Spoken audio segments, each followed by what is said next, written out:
When you think of the Far Cry franchise, some of you might think of the peak of the series in 2012, that is Far Cry 3. It was perfect. Perfect. Everything. And then the eventual decline of the series and the lack of innovation from then on. It's the biggest piece of dog shit. Some of you might think of the unique and difficult experience of Far Cry 2 that presented you with some moral choices here and there. What are you waiting for?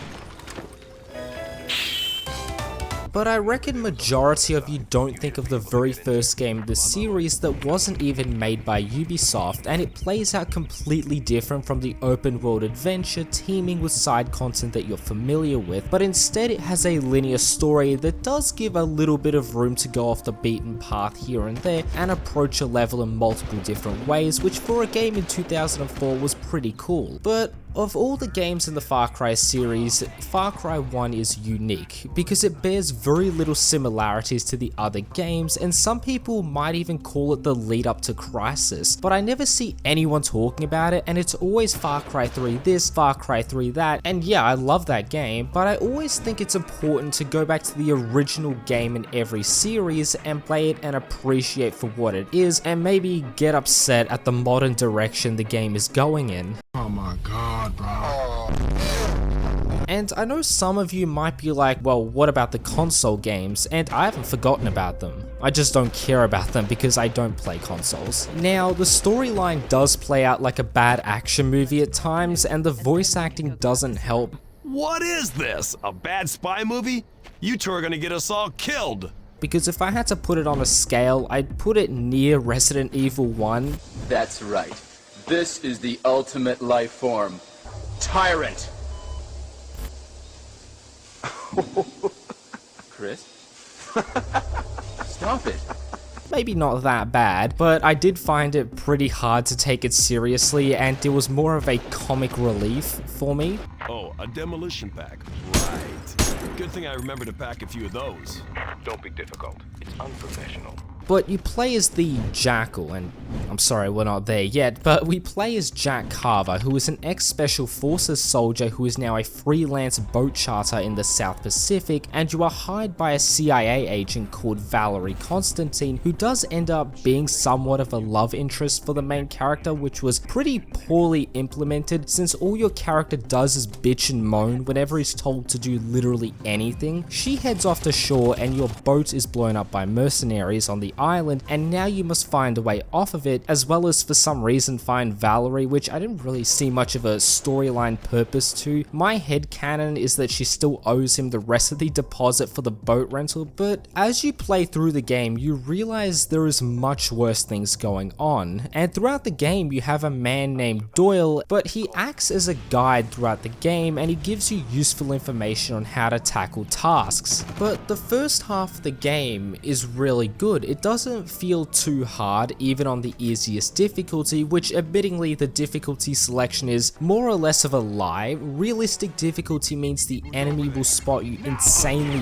easy, and I couldn't even get past the tutorial section on that difficulty without wanting to pull my hair out. But the easiest difficulty ranges from AI who are literally brain dead and don't spot you even if you're standing right in front of them, all the way to literally wall hacks, where if you're spotted they can track you through walls, and this has happened multiple times and it made me so frustrated. But a pivotal moment in the enjoyability occurs in the second half when you encounter these bastards called Trigens. These are the brainchild of Dr. Krieger, who is the main villain. I probably should have mentioned that earlier, but he is an evil scientist that owns the island. He has created Trigens, which are fast and aggressive enemies that range from mutated chimpanzees and gorillas all the way to mercenaries who were experimented on. And I'm not going to be like a certain YouTuber, not to call them out, and complain that the game sucks because these things are too hard, because it makes sense. They're genetically altered organisms made in a way so they can withstand a beating. Yet again, it only took one rifle shot to kill Harambe, which there isn't a day that goes by where I don't think about him. It was just one day after his birthday as well. I can't believe it. But for the remainder of the game, you have to not only fight mercs, but also Trigens, and sometimes they will fight each other, and you can use exploration to really help you out, as one example is where I opened up a bunch of cages full of Trigens and they attacked a room full of high level mercs. But other little examples of nice attention to detail of exploring the wider world is that you can shoot containers that can actually land on enemies. But moving on to the ending, and it's just not good. It's on the same level as a B-grade action movie, but you and Val get infected with the Trigen virus and you must get a cure and kill Krieger, which wasn't that hard honestly. He teases himself as this super being that is superior to the simple human in every way, but who would win? Superior genes or mini rockets? But it turns out in a twist of events that Doyle, being the absolute hustler that he is, betrays you both because he wants to sell the Trigen virus for a lot of money, and I actually didn't see this plot twist coming, but you must also deal with him. Now, one thing I found good about this game that I really like is the fact that at times you can approach most levels from many different angles, and I just love how the game gives you this freedom, but it completely throws it out the window in the last area because you enter through a large doorway and you more or less get instantly spotted by the Trigens. You can try running and hiding, but it's more or less futile, and your best bet is sitting in the doorway and lobbing a bunch of rockets at the fat boys and trying to snipe the other jumping little bastards. Now, the ending is so difficult that when I was young, I had to use cheat codes just to beat it, because after the 10th time of dying, you need to get your revenge.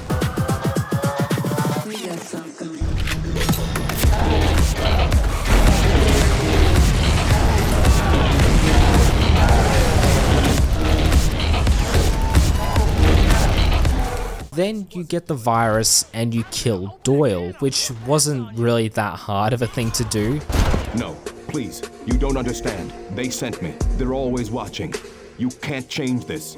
You can't change the future. Probably not, but I can make sure you're not a part of it.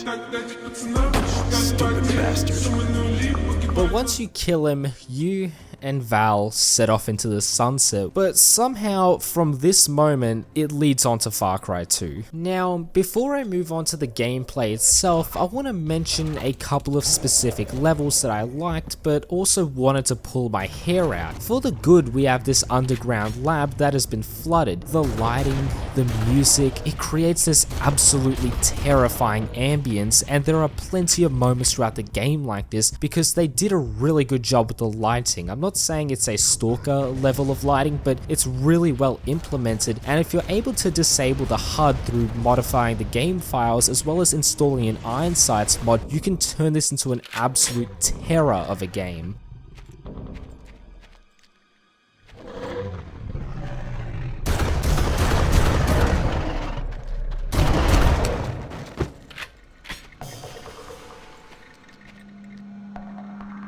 But one more thing I love about this game is the overall ambience and the sense of terror it creates. You could be walking in a dark hallway and suddenly your stealth meter can go all the way up, and you wouldn't have a clue in the world who or what has its eyes on you, and it's especially scary when you think you are in a relatively safe area and you use your thermal vision and your binocs but can't see anything right before you are swiped to death by a Trigen. But there are some levels in this game that I still fear to this day. I hated them as a little child and I hate it as a little grown man, and some of them are just hard, but some of them are also outright annoying and unfair, and one of them is where you have to destroy a boat, and as it sinks you have to shoot down this helicopter, and it acts like a mini boss level and you get absolutely lasered by it, and firing rockets at it is also really hard because they travel so slowly, and the helicopter, I don't know what it's made out of, but it can tank like 5 direct hits by a rocket. And the sad thing is, the entire level as a whole is really well done. It's one of the better levels, all until you get to the end. Another level that just traumatized me as a child is when you get kicked out of a helicopter and for some plot armor related reasons, they have the courtesy to give you an M4, but you only have like half a magazine and you need to go through a whole area infested with Trigens, and if you get spotted, spotted, it's more or less of an instant death sentence. And the reason why this level is so frustrating is because it tries to put an emphasis on stealth, but the stealth mechanic isn't that well implemented, because sometimes the enemies can be blind, deaf and dumb, but other times they can see you literally instantly and you just don't have a hope in hell other than to run for your life. But what is it actually like to play? And a redeeming aspect is the weapons and how they feel, because they're really great to use. They're responsive, most of them sound pretty good except for the silenced MP5, which I'd put on the same level as the weapons from Homefront, but each weapon serves a purpose.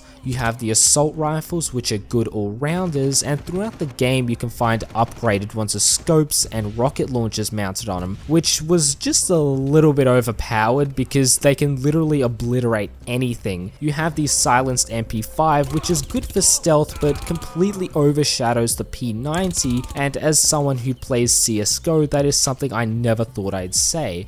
Bro, who just gave me that dog-ass AK? You have the jackhammer, which can obliterate a whole room of Trigens. Sniper rifles are very good, but they're scarce in ammo, but they're useful when scouting out a place you're going to attack, and it can soften anyone up who can counter snipe or is waiting on a turret or with a rocket launcher. You also have a pistol, which was so satisfying to use, probably my favorite weapon in the game. You get binocs, which are able to highlight enemies on the minimap, but it also does this interesting thing where you can listen in on people's conversations.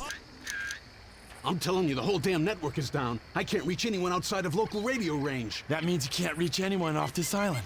But you should still be able to get the comm center. They're local. So why aren't they responding? You don't think that big-ass explosion had anything to do with it? Then you think our new playmate is here somewhere? It's possible. That's all I'm saying. Well, he'd better hope I don't get my hands on him. And it's also cool hearing the mercs talk about this absolute madman running around in a Hawaiian shirt gunning down mercs. It made me feel like the freaking Predator at times with the thermal goggles and just picking them off one by one in the dead of night. But we need to talk about the AI, and it's pretty garbage at times, but other times it can be pretty good. We are teased at the start of the game that the mercs will try to work together to take you down, and yeah, that is true usually most of the time, especially since they can call in backups similar to Far Cry 3, but they can be literally brain dead at times. They could literally see their mate get gunned down right in front of them and have little to no reaction. But I'll give it a little bit of credit, because when you're attacking a base, you can see some of them using the firing range, walking around, talking to other mercs. But when you couple all this with the fact that there's no manual quick saves, you might end up having to do an entire area all over again, and it's annoying if it's because of something that's just out of your control. However, this can be fixed with mods, but it annoyed me as a kid and it still annoys me to this day. And apparently with the Steam release, the AI have been made worse than what they originally were, but don't quote me on that. But one of the biggest selling points of this game is the graphics. How do they hold up? And I'm not gonna sit here and say that it didn't feel great turning every setting up to the max and getting 500 FPS, considering I played this on an absolute potato as a child, but I remember back then there was this massive jungle with lush green foliage with ridiculous detail, and yeah, it still holds up to this day. The jungle looks nice, so thick, and it feels alive since you can hear animals and you can even see them flying around or even encounter them in the wild. The water looks so nice and you can see little fish swimming around in it, but yeah, sure, detail over distance looks like Vaseline smear, but walking around the jungle on foot just looks so beautiful. And at times it's hard to believe that this game was released in 2004. But to answer the question why I see no one talking about this Far Cry and why it's forgotten is because this, I can't believe I'm going to say this Far Cry is a far cry from the current Far Cry games. I'm sorry, I had to do it. You could consider this game the lead up to Crysis, since they're made by the same people, and to an extent you can can see a couple of similarities, being on a tropical island, dealing with bad guys, and encountering a foreign life source that can pose a threat to the world. But I don't mind Far Cry games to this very day. Some are better than others. I couldn't bring myself to finish Far Cry New Dawn. I thought it was just crap. Primal isn't that good from what I've heard, and I do want to actually play to see if it actually is that bad, and I gotta give them credit for actually trying something new in terms of the setting. But Far Cry 3 is just incredible in my opinion. I love the story and I love the gameplay. Far Cry 2 is also unique compared to the following games, and I also recommend that you try it, absolutely. But I wanted to show off Far Cry 1 and show it some love because it paved the way to some fantastic looking games and a very good series of games. But nonetheless, I hope you enjoyed today's video, because if you did, please do consider leaving a like, subscribing, sharing the video with your friends. Anyways, my name is Tan2 and I will catch you guys in the next video. Peace.